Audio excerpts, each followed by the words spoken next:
বর্তমানে ফের উত্তপ্ত বাংলাদেশ।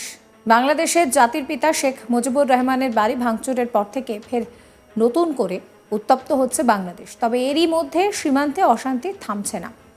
কাঁটাতারের বেড়া দেওয়াকে কেন্দ্র করে বিজেপির সঙ্গে ঝামেলা যেমন হচ্ছে, তেমনি আবার সীমান্তে যে সকল কৃষকদের জমি রয়েছে সেখান থেকে নাকি ফসল চুরি হচ্ছে, সেই অভিযোগ সামনে আসছে। সীমান্তে উস্কানি নিয়ে এবার ইউনূসকে কড়া বার্তা ভারতের। এদিকে বিজেপির বিরুদ্ধে নোম্যান্স ল্যান্ডে বাংকার তৈরির অভিযোগ উঠেছে। এই পরিস্থিতিতে দিল্লিতে বৈঠক করলেন বিএসএফ এবং বিজেপির কর্তারা। সেখানেই সুর নরম বিজেপির। এদিকে বিএসএফ এর তরফে জানানো হয়েছে তাদের তরফে কখনো বিজেপিকে আক্রমণ করা হয়নি, আর হিন্দুদের ওপর আক্রমণ নিয়ে যা দেখানো হচ্ছে ততটাও কিছু হয়নি বলেই জানানো হয়েছে। বিএসএফ এবং বর্ডার গার্ড বাংলাদেশের মধ্যে ৫৫তম উচ্চ পর্যায়ের সীমান্ত সমন্বয় সম্মেলন শুরু হয় ১৭ থেকে ২০ ফেব্রুয়ারি। বিএসএফ এর সদর দফতর নিউ দিল্লিতে চলে এই সম্মেলন। বৃহস্পতিবার ছিল সম্মেলনের শেষ দিন। ভারত বাংলাদেশ চাপানোত্তর পরিস্থিতির মধ্যে ফের একবার বিএসএফ এবং বিজিবি বৈঠকে বসে। সীমান্তে শান্তি বজায় রাখতে দুই দেশই তৎপর হয়েছে। উভয়ই সর্বসম্মতভাবে একমত হয়েছে যে পরস্পরকে সাহায্য করবে। জানা গিয়েছে দু দেশের সীমান্ত রক্ষা বাহিনী ডিজি সহ উচ্চপদস্থ কর্তারা সেখানে উপস্থিত ছিলেন। সেখানে দু দেশের সীমান্ত সুরক্ষা থেকে শুরু করে দু দেশের শান্তি শৃঙ্খলা নিয়ে নানান মৌ স্বাক্ষরিত হয়েছে, সেই ছবি সামনে এসেছে। আর তাতেই ঠিক হয়েছে যে সীমান্তে শান্তি বজায় রাখতে দু দেশই তৎপর।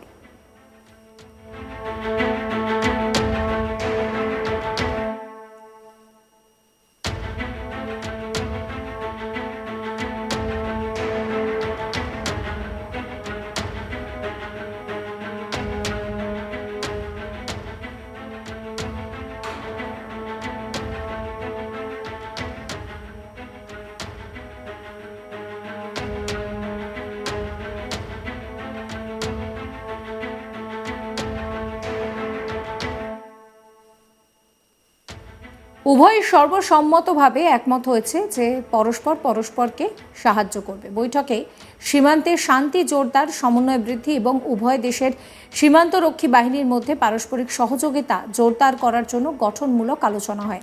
সীমান্তবর্তী অঞ্চলে উন্নয়নমূলক উদ্যোগ, তদারকি, অবৈধ চলাচল বন্ধ করা নিয়ে কঠোর ব্যবস্থা নেওয়া হবে। সেই সঙ্গে সীমান্ত ব্যবস্থাপনা নিশ্চিত করার মতো গুরুত্বপূর্ণ বিষয়গুলি নিয়ে সংশ্লিষ্ট কমান্ডাররা গভীর আলোচনায় অংশ নেন। চাপানোত্তর পরিস্থিতির মধ্যে আরও একবার বিএসএফ বিজিবি বৈঠকে বসল। সীমান্তে শান্তি বজায় রাখতে তৎপর হয়েছে দুই দেশই।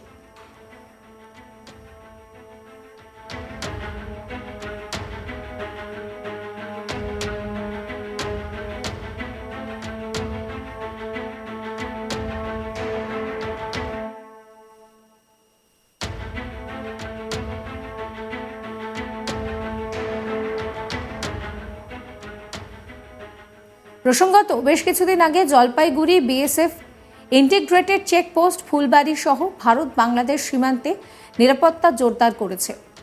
সে ভিডিও আপনাদেরকে দেখাবো।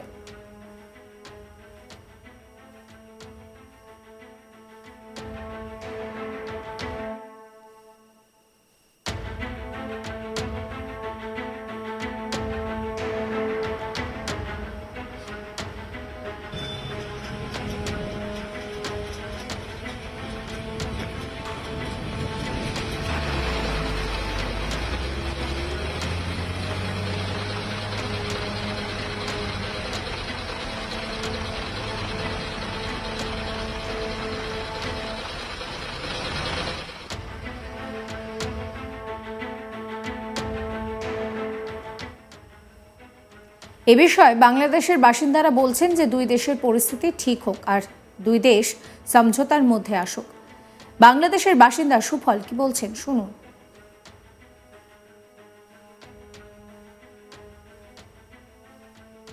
বাংলাদেশে নতুন করে অশান্তি হয়েছে, যেমন বঙ্গবন্ধু পুরানো হচ্ছে, এটা নিত্য নতুন প্রতিদিনই প্রায় চলতেছে। আমাদের যে সেনাবাহিনী আছে তারা দেখভাল করার জন্য, একটা পরিস্থিতি নিয়ন্ত্রণ করার জন্য চেষ্টা করতেছে, কিন্তু নিয়ন্ত্রণে আনতে পারতেছে না আর কি। তো এইটা আপনাদের মতন সাধারণ মানুষের জন্য কতটা ভালো, বা দু দেশের মধ্যে যে একটা সম্পর্ক ভারত বাংলাদেশ, এটা কতটা ভালো বা খারাপ কি বলবেন? আমি যেটা মনে করি যে বাংলাদেশ এবং ভারতের মধ্যে যে সম্পর্ক ভালো থাকে তা দুই দেশের জন্য লাভবান হবে, দুই দেশের জন্য ভালো হবে। আপনারা এই মুহূর্তে ঠিক কি চাইছেন? আমরা চাচ্ছি যে দুই দেশের মধ্যে একটা সমঝোতা হোক এবং বাংলাদেশের যে বর্তমান যে পরিস্থিতি সেই পরিস্থিতি নিয়ন্ত্রণ আসে, দুই দেশের মধ্যে ভালো একটা সম্পর্ক গড়ে আসুক, এটাই চাচ্ছি। প্রসঙ্গত দিন কয়েক আগেই মালদহে সেখানে বিজেপি এবং বিএসএফ বৈঠকে বসেছিল। সীমান্তে শান্তি বজায় রাখতে দুদেশ তৎপর হয়েছে। উভয়ই সর্বসম্মতভাবে একমত হয়েছে যে পরস্পর পরস্পরকে সহযোগিতা করবে। ভারত বাংলাদেশ সীমান্তে সেখানে এই বিএসএফ এবং বিজেপির মধ্যে বৈঠক হয়। সীমান্তে বৈঠকে শান্তি জোরদার, সমন্বয় বৃদ্ধি এবং উভয় দেশের সীমান্তরক্ষী বাহিনীর মধ্যে পারস্পরিক সহযোগিতা জোরদার করার জন্য গঠনমূলক আলোচনা হয়। দক্ষিণবঙ্গ সীমান্তের আইজি জোর দিয়ে বলেন যে একটি নিরাপদ ও শান্তিপূর্ণ সীমান্ত বজায় রাখা, আঞ্চলিক স্থিতিশীলতা নিশ্চিত করা এবং সমৃদ্ধি বৃদ্ধির জন্য বিএসএফ এবং বিজেপির মধ্যে পারস্পরিক সহযোগিতা ভীষণই গুরুত্বপূর্ণ। তিনি উল্লেখ করেন যে উভয় বাহিনীর মধ্যেই নিরবিচ্ছিন্ন সমন্বয় কেবল সীমান্ত নিরাপত্তা জোরদার করবে না, বরং দ্বিপাক্ষিক সম্পর্ককে উন্নত ও মজবুত করবে। সর্বসম্মতভাবে একমত হয়েছে বিএসএফ এবং বিজেপি। আপনাদের আরও একবার শোনাবো বাংলাদেশের এক বাসিন্দা, তিনি বলছেন যে এই ঝামেলা ঝঞ্ঝাট এবার থামুক, একটা স্থিতিশীলতা ফিরুক, কারণ নতুন করে কিন্তু অশান্তি তৈরি হয়েছে। সেই বাংলাদেশের বাসিন্দা তিনি চাইছেন শান্তি ফিরুক, তার কারণ শেখ হাসিনার বাংলাদেশ ত্যাগের পর থেকেই আমরা দেখছি যে পরিস্থিতি দফায় দফায় উত্তপ্ত হচ্ছে। বিএসএফকে আক্রমণ করার ছবিও আমরা মালদায় দেখেছি। সেখানে দেখা গিয়েছে যে যখন কাটা তারের বেড়া দেওয়ার কাজ চলছিল সেই সময় দাঁড়িয়ে বিএসএফকে কিভাবে রীতিমতন বিজেপি টার্গেট করে। যদিও ভারতের কাছে মাথা কিন্তু নত করতেই হয় বিজেপিকে। সেই বাংলাদেশের বাসিন্দা তিনিও চাইছেন যে এবার শান্তি ফিরুক।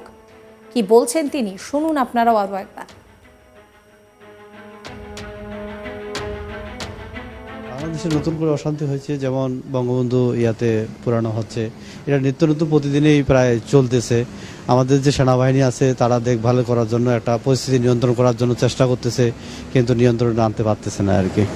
তো এইটা আপনাদের মতন সাধারণ মানুষের জন্য কতটা ভালো, বা দু দেশের মধ্যে যে একটা সম্পর্ক ভারত বাংলাদেশ, এটা কতটা ভালো বা খারাপ কি বলবেন? আমি যেটা মনে করি যে বাংলাদেশ এবং ভারতের মধ্যে যে সম্পর্ক ভালো থাকে তা দুই দেশের জন্য লাভবান হবে, দুই দেশের জন্য ভালো হবে। আপনারা এই মুহূর্তে ঠিক কি চাইছেন? আমরা চাচ্ছি যে দুই দেশের মধ্যে একটা সমঝোতা হোক এবং বাংলাদেশের যে বর্তমান যে পরিস্থিতি সেই পরিস্থিতি নিয়ন্ত্রণ আসে, দুই দেশের মধ্যে ভালো একটা সম্পর্ক গড়ে আসুক, এটাই চাচ্ছি। এই ভিডিও সম্পর্কে আপনাদের মতামত জানাবেন। সমস্ত খবরের আপডেটের জন্য চ্যানেলটিকে সাবস্ক্রাইব করবেন, নোটিফিকেশন পেতে বেল আইকনে ক্লিক করবেন। আমরা হোয়াটসঅ্যাপেও রয়েছে, ফলো করবেন আজ তাক বাংলার হোয়াটসঅ্যাপ চ্যানেলও।